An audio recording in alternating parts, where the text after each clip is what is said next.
नमस्कार साथियों, ज्ञान स्तरीय गुरुकुल में आपका स्वागत है। साथियों, चलते हैं आज की करंट अफेयर्स की तरफ। करंट अफेयर्स में प्रधानमंत्री विद्या लक्ष्मी योजना, आसाम से संबंधित व अन्य खेल जगत से संबंधित भी बहुविकल्पीय प्रश्नों की एक श्रृंखला होगी। यदि इसके बारे में विस्तृत जानकारी आपकी चाहिए तो आप डिस्क्रिप्शन बॉक्स में पढ़ सकते हैं। चलते हैं प्रश्न नंबर 1 की तरफ। प्रधानमंत्री विद्या लक्ष्मी योजना के लिए सरकार ने कितनी राशि आवंटित की है? ये की है 3600 करोड़ रुपए। इसके बारे में व्याख्या। सरकार ने इस योजना के लिए 3600 करोड़ की राशि वर्ष 2024-25 से 2030-31 तक खर्च करने का प्रावधान किया है। यह राशि छात्रों को ब्याज, सब्सिडी और ऋण सुविधा उपलब्ध कराने के लिए है। प्रश्न नंबर 2 की तरफ चलते हैं। प्रश्न नंबर 2, पीएम विद्या लक्ष्मी योजना की अवधि कितनी है? ऑप्शन बी हमारा सही है, 2024 से 2031 तक है। व्याख्या। यह योजना 7 वर्षों 2024-25 से 2030-31 तक चलेगी। इस दौरान पात्र छात्रों को शिक्षा ऋण पर 3% ब्याज सब्सिडी मिलेगी। अगले प्रश्न की तरफ चलते हैं। इस योजना का मुख्य उद्देश्य क्या है? ऑप्शन सी, छात्रों को सस्ती उच्च शिक्षा ऋण उपलब्ध कराना।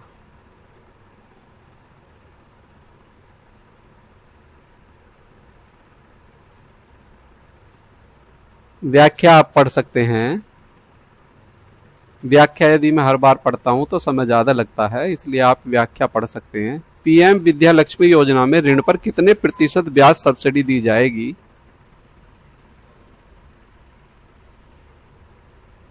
ऑप्शन बी हमारा सही है, 3% दी जाएगी।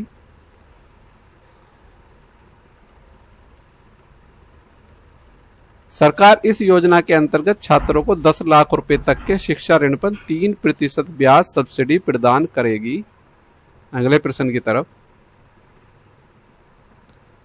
इस योजना से कितने छात्रों को लाभ पहुंचाने का लक्ष्य है?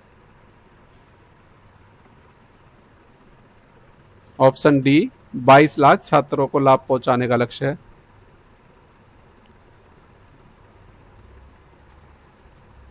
इस योजना का लाभ लेने के लिए परिवार की वार्षिक आय सीमा क्या निर्धारित की गई है? ऑप्शन सी, 8 लाख रुपए।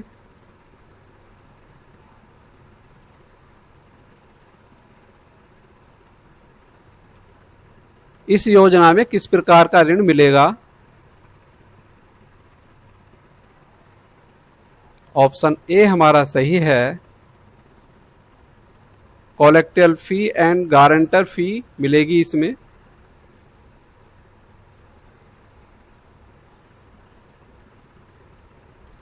छात्रों को इस योजना में कोई संपार्श्विक व कोलेक्ट्रल या गारंटर नहीं देना होगा। यह योजना छात्रों को आर्थिक बोझ से मुक्त रखेगी। बिना गारंटर के यह लोन मिलेगा। पीएम विद्या लक्ष्मी योजना किस श्रेणी के छात्रों के लिए लागू होगी? ऑप्शन सी हमारा सही है, मेरिट आधारित प्रवेश लेने वाले छात्रों के लिए। यह योजना केवल उन छात्रों को लाभ देगी जिन्होंने मानक उच्च शिक्षा संस्थानों QHELS में मेरिट बेस्ड प्रवेश लिया है।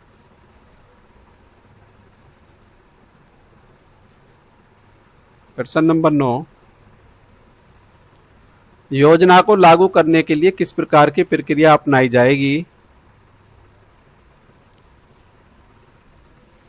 ऑप्शन सी हमारा सही है, डिजिटल एवं पारदर्शी।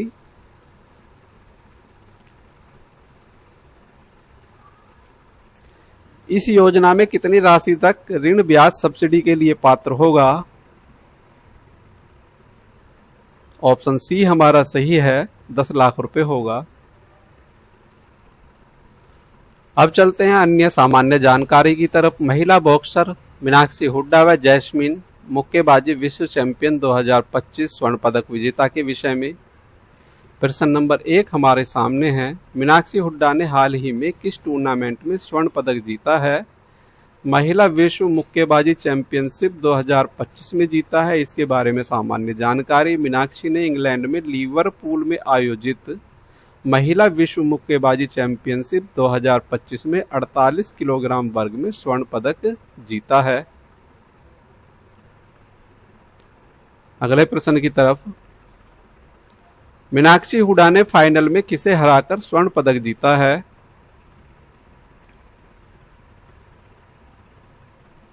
ऑप्शन बी हमारा सही है,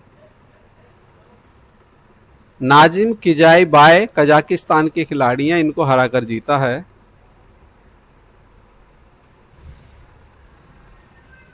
इसके बारे में सामान्य जानकारी। फाइनल में मीनाक्षी ने कजाकिस्तान की नाजिम किजाईबाय, जो पेरिस ओलंपिक में कांस्य पदक विजेता थी, को 4-1 से हराया है। अगला प्रश्न, मीनाक्षी ने सेमीफाइनल में किस खिलाड़ी को हराया है?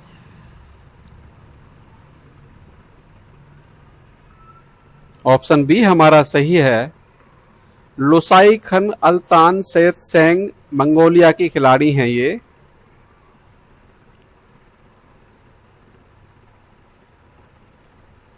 सेमीफाइनल में मीनाक्षी ने 5-0 से एक तरफा जीत हासिल कर मंगोलिया की अल्तान सेंग को पराजित किया है। अगला प्रश्न, मीनाक्षी हुड्डा किस राज्य से संबंधित हैं? ऑप्शन बी हमारा सही है, हरियाणा से संबंधित है। भारत का हरियाणा स्टेट भारत को सबसे ज्यादा खिलाड़ी देता है। मीनाक्षी हरियाणा के रोहतक जिले के रुड़की गांव से आती हैं और यही क्षेत्र भारतीय मुक्केबाजी का गढ़ माना जाता है। अगला प्रश्न, मीनाक्षी हुड्डा के पिता का पेशा क्या है? ऑप्शन सी हमारा सही है, ऑटो रिक्शा चालक हैं।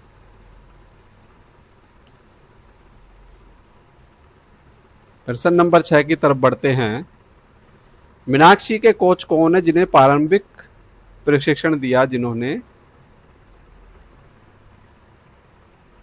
ऑप्शन ए हमारा सही है, विजय हुड्डा हैं।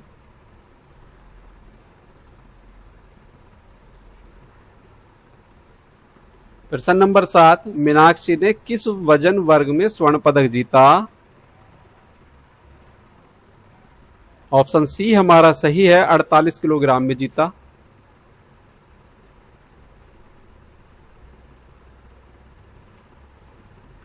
प्रश्न नंबर 8, मीनाक्षी की सफलता का एक महत्वपूर्ण कारक कौन सी तकनीक रही? ऑप्शन बी हमारा सही है, लंबी पहुंच और सटीक स्ट्रेट पंच।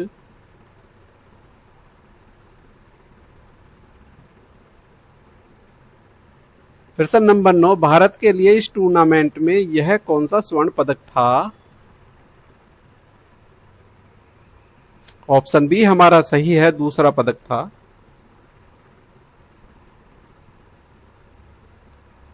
इसके बारे में सामान्य जानकारी। जैस्मीन लैम्बोरिया ने 57 किलोग्राम वर्ग में गोल्ड जीता। मीनाक्षी का स्वर्ण पदक का दूसरा गोल्ड रहा।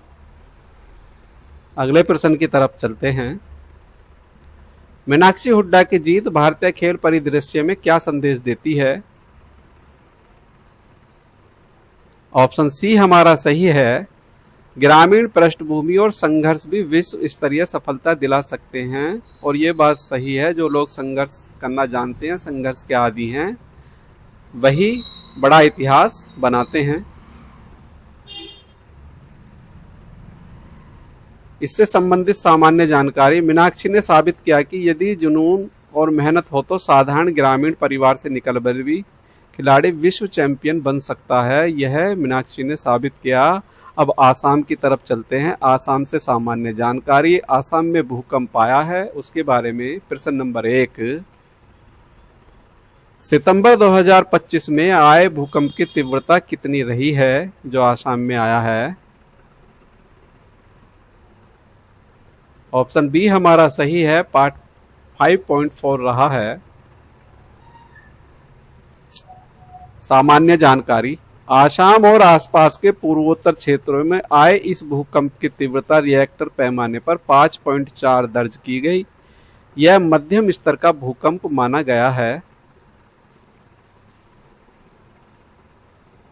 प्रश्न नंबर 2, असम में आए इस भूकंप का केंद्र किस जिले के पास था? ऑप्शन बी हमारा सही है, सोनितपुर के पास था ये। 2025 का असम भूकंप मुख्यतः सोनितपुर जिले के पास दर्ज किया गया है, जिससे आसपास के कई जिलों में झटके महसूस किए गए। प्रश्न नंबर 3 की तरफ चलते हैं।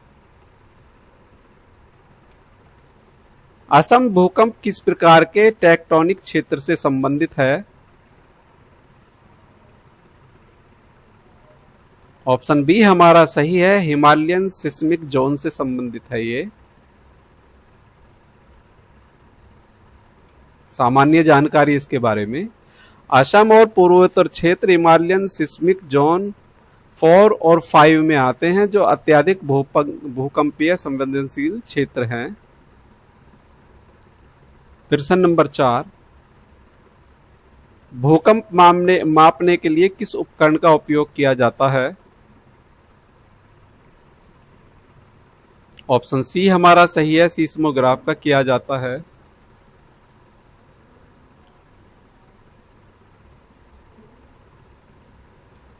प्रश्न नंबर 5, भारत में भूकंप प्रबंधन और आपदा राहत कार्यों की मुख्य एजेंसी कौन सी है? ऑप्शन बी हमारा सही है, एनडीआरएफ के द्वारा इसका आकलन किया जाता है।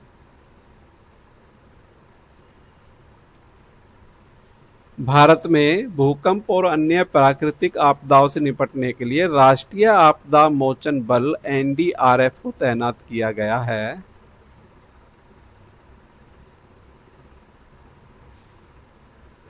आते हैं अब अंतरराष्ट्रीय खबरों की तरफ। 14 सितंबर से संबंधित है। प्रश्न नंबर 1 हमारे सामने है। 14 सितंबर 2025 को किस देश ने दावा किया कि रूसी ड्रोन उसके हवाई क्षेत्र में घुसा है? प्रश्न नंबर 1, ऑप्शन बी हमारा सही है, पोलैंड ने किया। व्याख्या, पोलैंड ने बताया कि लगभग 19 रूसी ड्रोन उसके हवाई क्षेत्र में प्रवेश कर गए। इस घटना ने नाटो की सुरक्षा को लेकर चिंता बढ़ा दी है और संयुक्त राष्ट्र की आपात बैठक बुलाई है। अगला प्रश्न, 14 सितंबर 2025 को दक्षिण भारत में कौन सा प्रमुख धार्मिक पर्व मनाया गया है? ऑप्शन बी हमारा सही है, अष्टमी रोहिणी कृष्ण महोत्सव मनाया गया है। इसके साथ साथ 14 सितंबर को हिंदी दिवस भी मनाया जाता है और अंतर्राष्ट्रीय हिंदी दिवस 10 जनवरी को मनाया जाता है। ये वेरी वेरी मोस्ट इंपॉर्टेंट है। व्याख्या, 14 सितंबर को दक्षिण भारत के केरल, तमिलनाडु और कर्नाटक राज्यों में अष्टमी रोहिणी पर्व धूमधाम से मनाया गया, जिसमें कृष्ण जन्मोत्सव भी कहा जाता है। अगले प्रश्न की तरफ चलते हैं। विश्व एथलेटिक्स चैंपियन 2025 का आयोजन कहाँ किया जा रहा है? ऑप्शन सी हमारा सही है, टोक्यो में किया जा रहा है। टोक्यो जापान की राजधानी है।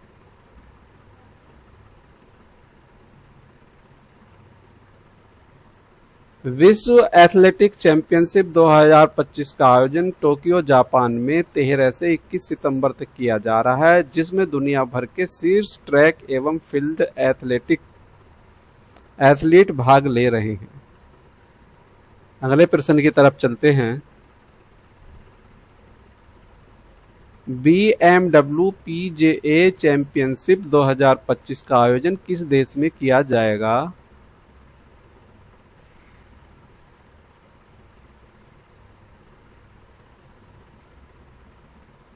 ऑप्शन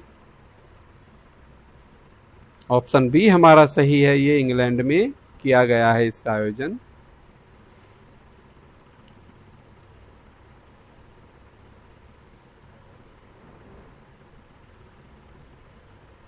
अगले प्रश्न की तरफ चलते हैं। 14 सितंबर 2025 को दुबई में T20 एशिया कप का सबसे चर्चित मुकाबला किन टीमों के बीच खेला गया है? ऑप्शन सी हमारा सही है, भारत बनाम पाकिस्तान। इसके बारे में भी सामान्य जानकारी पर नजर मारते हैं। T20 एशिया कप 2025 का सर्वश्रेष्ठ आकर्षण मैच भारत और पाकिस्तान के बीच 14 सितंबर को दुबई में खेला गया। यह हमेशा की तरह दर्शकों में रोमांच का केंद्र रहा।